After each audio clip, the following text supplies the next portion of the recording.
Is asking for help a sign of poor resourcefulness? Is that even a word? I guess it is because it shows up on the caption. Well, to understand this, we want to look at nature. So,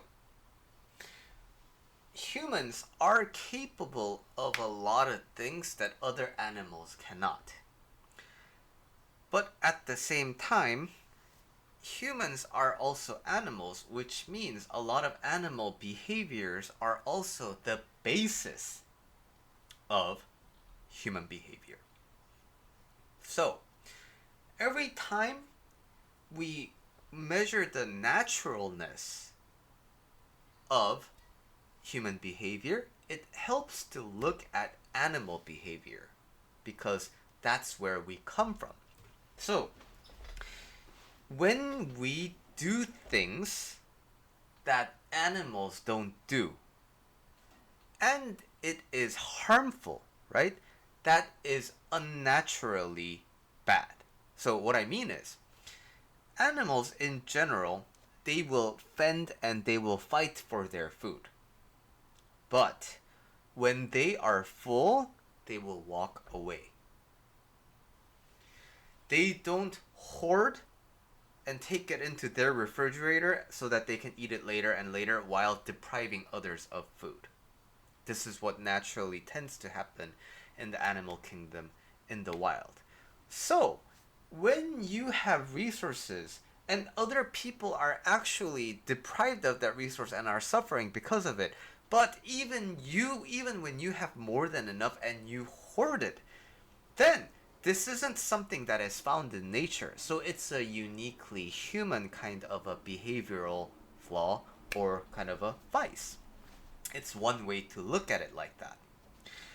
Another way to look at it is if you are doing things that are not found in the animal world and it is for the good, then you are doing a humanly good thing.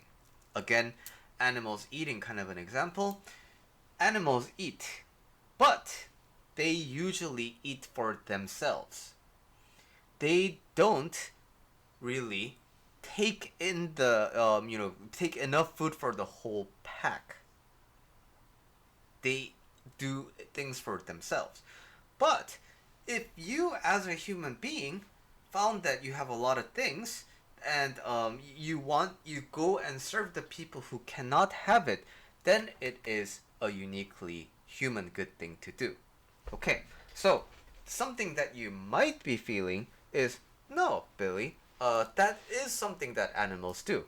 So I understand that, and so when do animals do that? It is typically when they are raising a family. And it is typically when there are newborns and young ones in the pack.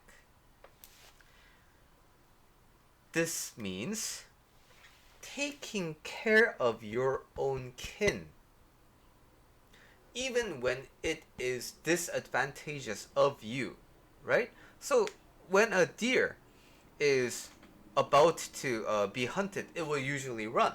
But when it is guarding the calf, they will try to fight back, right? It is against their natural instinct, the instinct to protect the kind of a breed and the kind.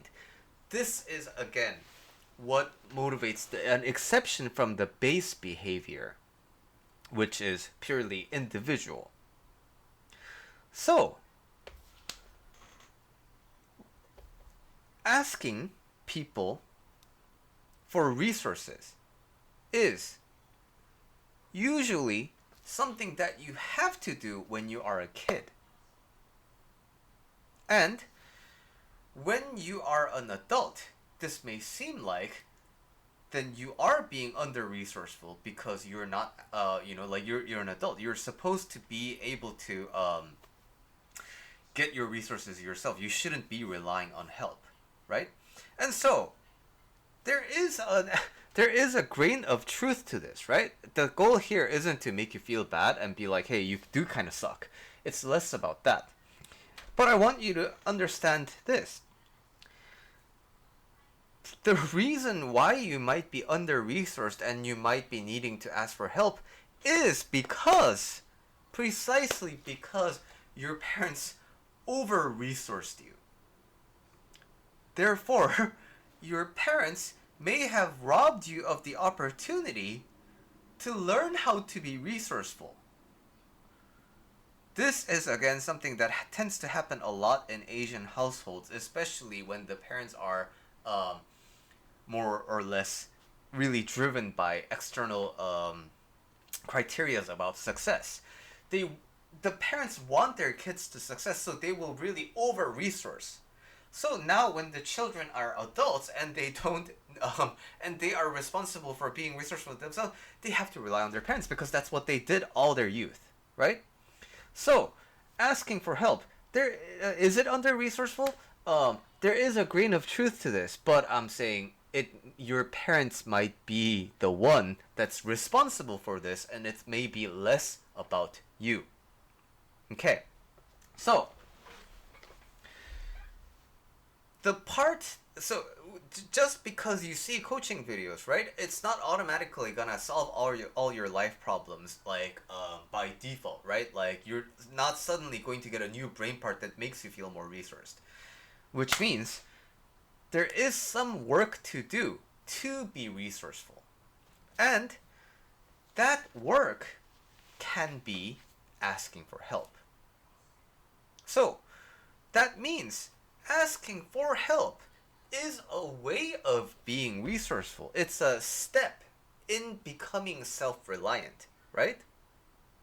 So it is like, you could argue that it is a sign of being under-resourceful, but at the same time, it is the solution to being under-resourced because you are looking for a way to be resourced, which also tells you when you ask for help, you are not just like, give it to me, fix it for me, do it for me. Because that will just repeat the pattern of what your parents did for you, right?